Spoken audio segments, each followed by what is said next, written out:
Hello, folks, and welcome to Subjective Thoughts. And our comic for today is Neverwhere, issue 7 by Vertigo. Now, there is murder, torture, some blood, and some really weird and fucked up shit in this one. So, if you are in any way squeamish, you have been warned. Also, spoilers. Okay, here's the team.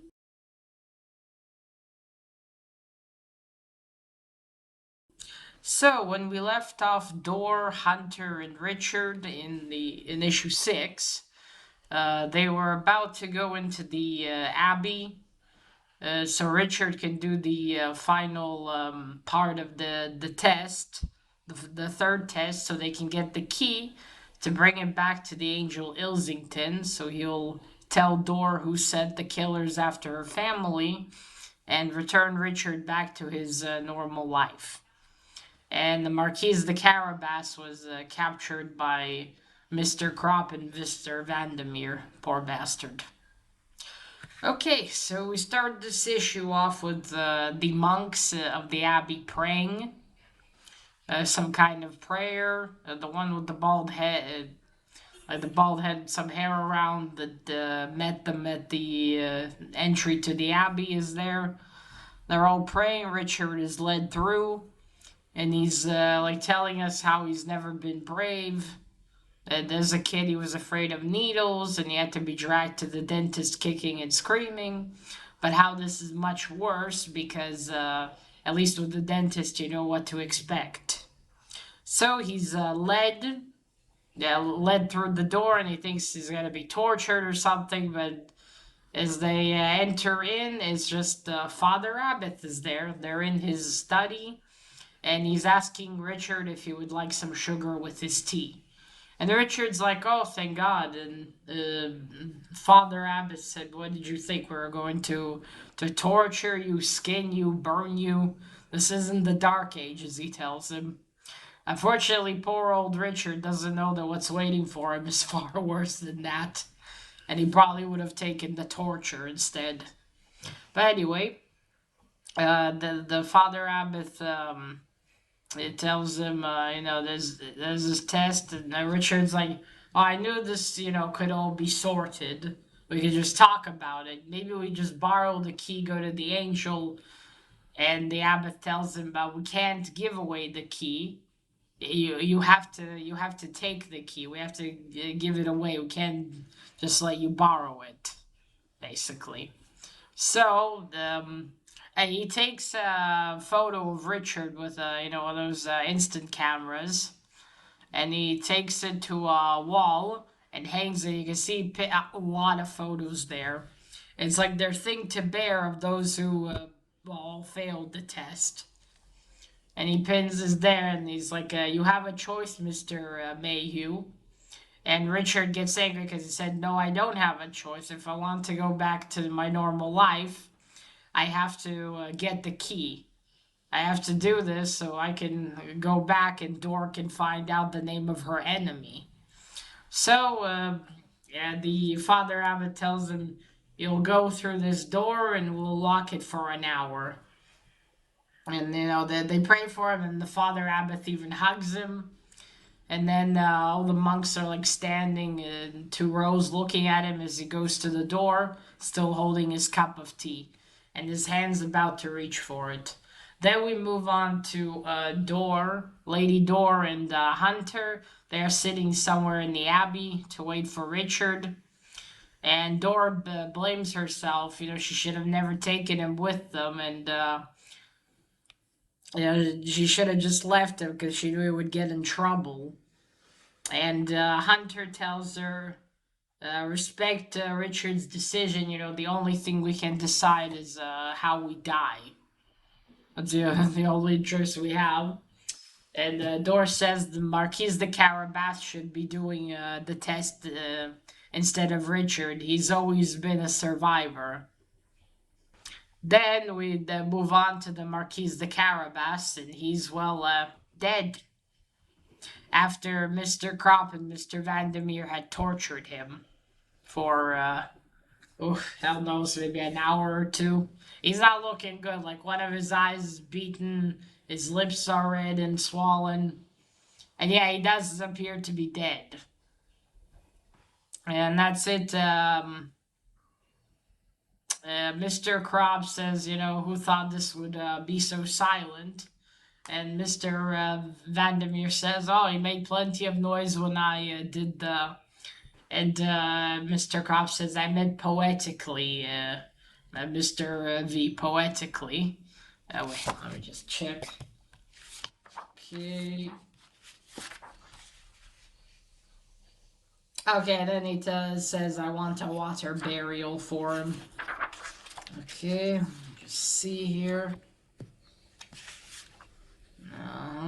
Okay.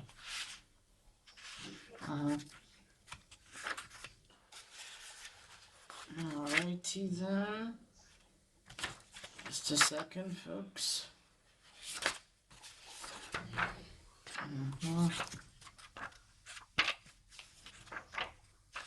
Okay.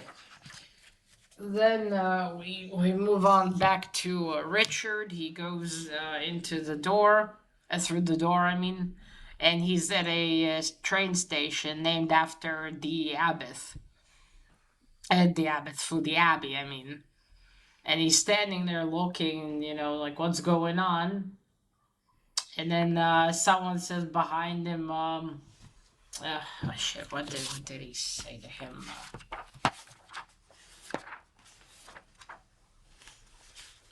And he goes and looks and he sees it's a train station. A bit of a shock to the system, Richard? And Richard's like, what? And he turns around and it's Gary, his work colleague. And he's like, Gary, you can see me, I'm so happy. He drops his cup of tea. And Gary's like, oh, I'm not really here, Richard. This is just a figment of your imagination. You're talking to yourself.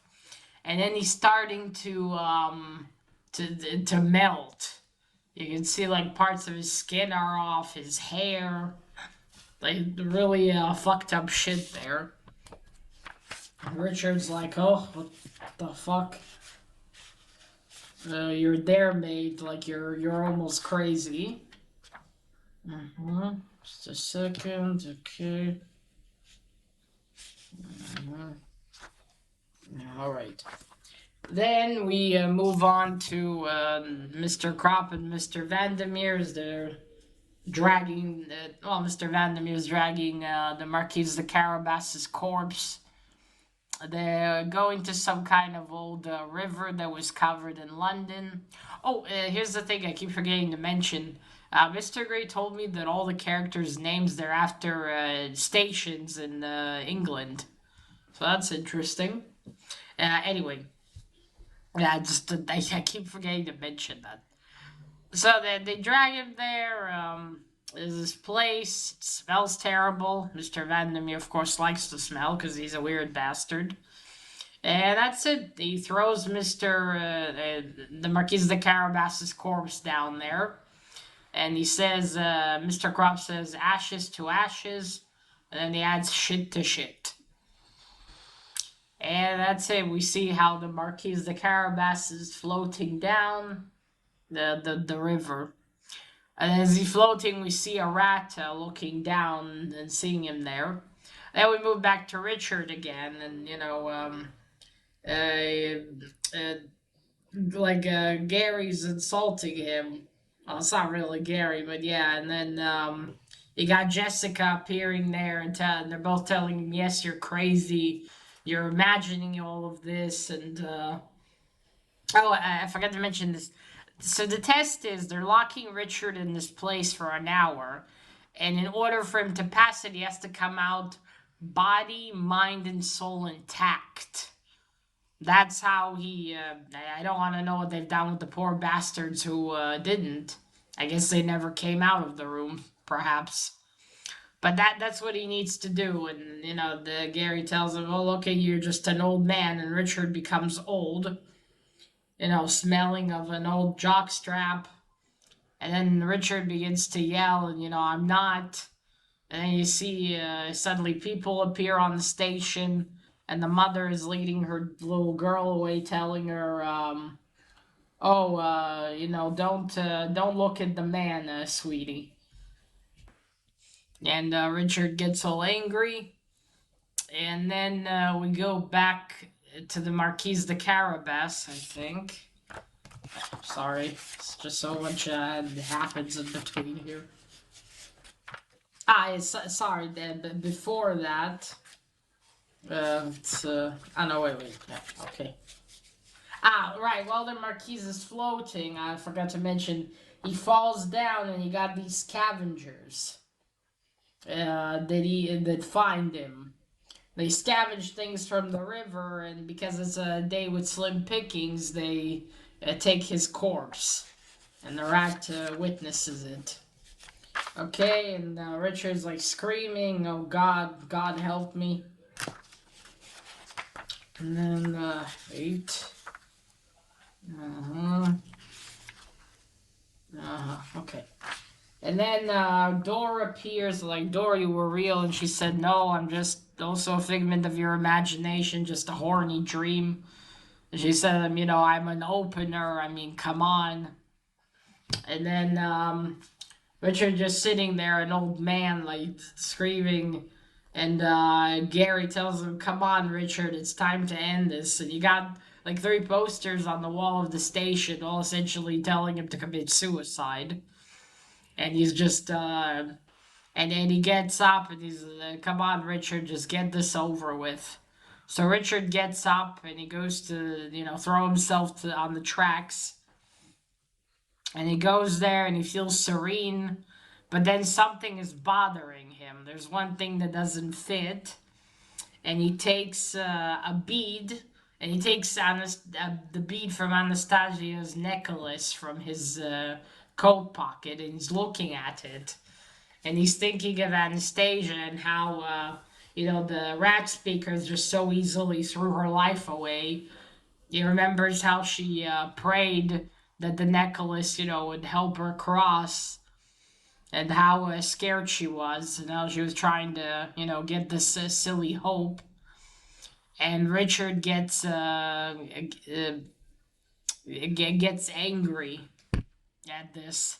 That if he dies, there'll be no one that will remember Anastasia. She'll be gone as well. Oh, there we go. I missed it. Sorry. Okay, yeah, sorry. I got the order a bit wrong. Before that, there's one page where we see the Birdman, the one the Marquise de Carabas gave the little box to in issue 2. And the rat that saw the Marquise de Carabas, he goes to him and tells him, "I assume, what has happened," and asks him if you have the box. And Birdman says, "Yes, I do." He's like, "I guess there's nothing to do. All right, lead me to him." And that's it. Then we go on to Richard doing all of that, and he gets angry on, how, yeah, if he dies now, no one is going to remember Anastasia. Everything would have been for nothing. Her life was squandered like money found in the gutter. And he does a job. The train goes by, stops, and then he goes inside of it. And inside of it are a lot of people. I almost wonder if they're the people from the photos in the Abbey. They all look like, oh, they're all corpses, it seems. And Richard is looking at them and he says, "This is your stop. Come on, get off of it. Go, rest in peace. Just go." And he yells, he's all angry, and as he's yelling, he suddenly turns again into a young man. And then there's a strong light. And then we move on to Door. And Hunter is sitting and meditating. Doris sitting on the bench. Looks like she's almost falls asleep. And then suddenly she opens her eyes and there's a key in front of them. And Richard's holding it. And he's like, "That's it. This is it. I thought it would be more spectacular." And she's like, "Oh, Richard." And she hugs him. And that's it. The test is complete. She's like, "I'm so glad you're You're not dead. What happened? What did you have to do?" And he's like, "I'd rather not talk about it right now." And that's it. Dor thanks the abbot for the help. Hunter tells Richard, "Well, Mayhew, I didn't think you were worth it, but I see now that I was wrong." And Richard tells her, "Oh, don't get sentimental on me, Hunter. I can't handle it right now." And that is it. The abbot tells him, "This monk will lead you out." That same one that greeted them. And he's like, "Go well, my children, go with God." And that's it. They leave the abbey. And the abbot says, "We have lost the key. All is doomed." Well, I guess they didn't expect Richard to actually pass the test, just like every other time, but somehow he did. This simple man living in ignorance, as the Marquise de Carabas has said about him. So they go on. They're going down. The monk will take them up until they reach the water. And Dor asks him if he knows when the next market is going to be. And he says, "Oh yes, it's going to be in this place. It's a big boat. That's where it's going to be." And she's like, "Oh, wonderful, we can get there." And Richard's like, "Wait, how are we going to get there?" And Dora's like, "You'll see it. Come on, the last one down is something that I didn't really understand." So that's it. They get down. There's a boatman there, and there's people with boats all preparing. That's it. The monk has wished them well, and obviously didn't go any further. Dor asks the boatman, "How much for you to take us three people?" And he says, "Oh, this I think a crown." He says, "For all three of you." And then I think Dor and he says, "But I want to wait until the tide goes." And she said, "I'll give you, I guess, a higher currency if you take us now." And so he does. He's like, "I'm all yours. May the ships that try to follow us drown."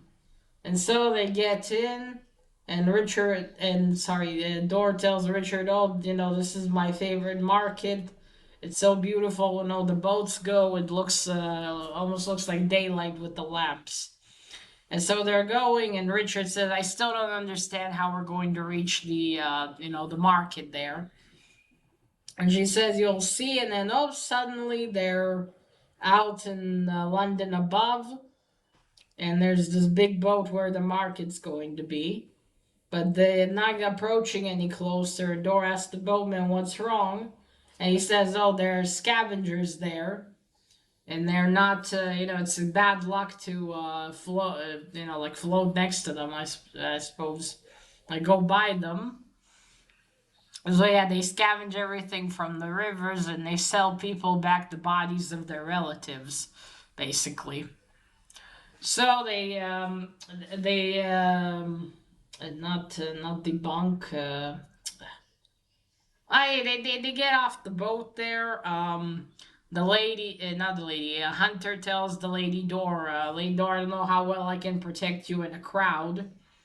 And Lady Dora says, "Oh, don't worry, you won't have to persist. We won't be long. We'll just get the Marquise de Carabas and go." And Richard's like, "If he's even here." And Dora's like, "Oh, I'm ready to stake my life that he is there." And oh yeah, before that, the boatman said, "Looks like they have someone with them. They're carrying a corpse, and this is the Marquise de Carabas's corpse." And as Dora says, "I'm willing to stake my life that he's already here." You see the sheet a little lower, and yeah, his body is there. Yee. Then we move on to Mr. Kropp and Mr. Vandermeer back in their office. The phone rings. Mr. Kropp answers. It's their employer. He's calling them and telling them there's been this progress. The door has now gotten the key, and that now they have a new assignment. They need to protect her.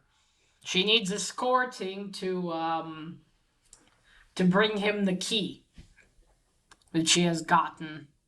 Well, wait for it. Wait for it. She needs escorting, and Mr. Crop's like, look, this is not something we do. We do not escort people. We hurt people, kill them, and then the employer says, "I have confidence in you," and then he hangs up. And then we move to some other place, and you can see a shadowed figure, and says, "Oh, even though he said that, he didn't really have a lot of confidence." And then, pom pom, it's the Angel Ilsington. He doesn't have a phone. There's like a fountain, and he's touching the water with his hand, stars, and he sees Mr. Crop through, and then he moves his hand. So yeah, he's sitting there, he's looking, and he's thinking, oh, very soon all of this will, all the torture, all the victims, all the death, this will all be worthwhile. As he's sitting there looking in the into the fountain, it's full, and yeah, and into the water fountain, and that is it. To be continued. Okay, second. Let me just check. Okay, there we go. Yeah, all the killing, all the splinters of bone in his consciousness, and the final analysis would have been worthwhile. Okay, so first cover. I think this is one of my favorite covers in this series. I love the colors here. And very lovely. You see the boatman here taking Door and Hunter. Hunter looks way better in this cover. There you got the Marquise de Carabas. And there's Richard in that photograph that was taken of him. Yeah, very nice. Let me show you some art. You see Richard was being led. And then there's the abbot. You see there's the wall over there of look at all these pictures. Holy shit. So many people to try to get the key over time and failed. I do wonder how many tried and for what, and not many tried and for what reasons they tried to get them. Oh yeah, this one's a little gruesome, so brace yourselves. Look at the poor Marquise. Poor bastard. Hunter doing some workout, I don't know. You see?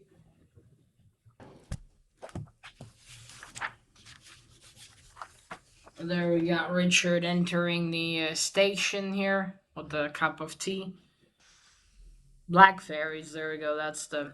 I want to say it's Black Fairies, but it's probably not how you pronounce it.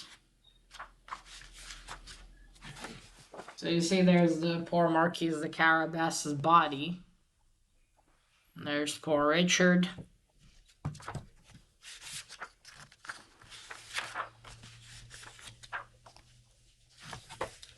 And then this is him. He remembers Anastasia, where she is. Really poor Anastasia. And there, you see, I don't know, maybe these are the people that tried to get the key before. You see, Richard, go home, rest in peace, it's over. And then there's the light. This makes me really want to reread the book again. And you see Richard, gives Door the key. There it is.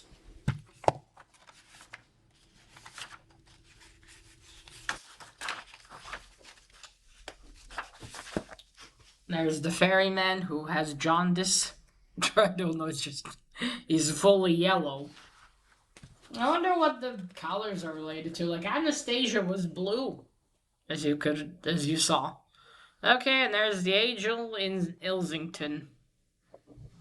Let's see. Okay. Now, this is something I actually remembered from the book, that Ilsington was behind all of this, basically. I've been, well, I didn't want to blurt it out in the previous issues, of course, not spoil too much. But yeah, I knew that part I remembered. that he's the one that sent Mr. Krop and Mr. Vandermeer to kill Door's family.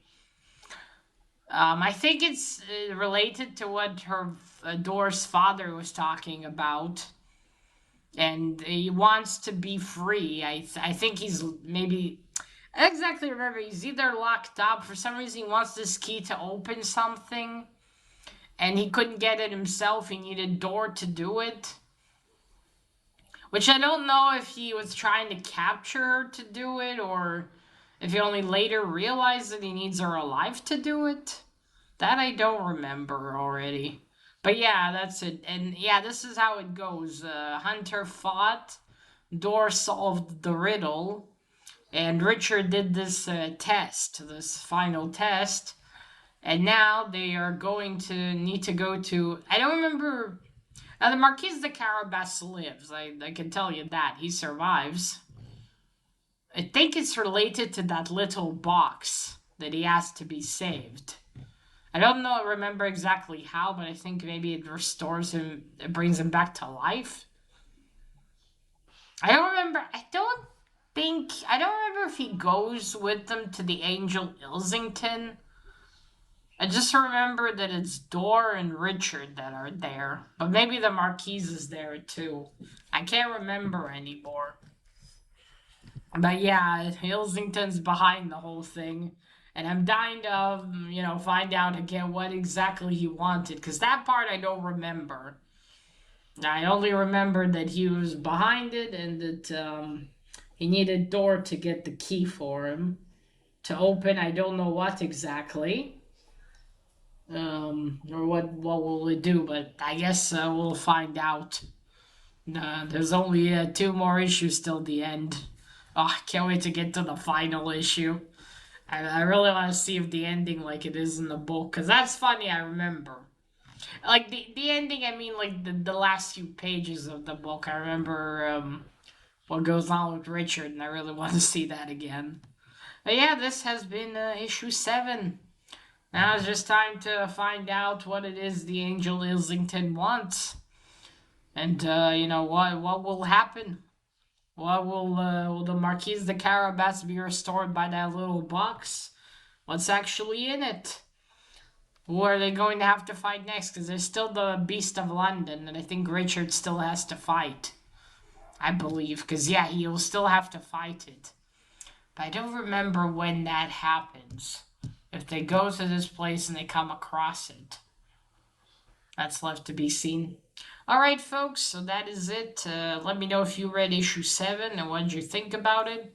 And remember, collect what you're passionate about and share it on YouTube. Bye!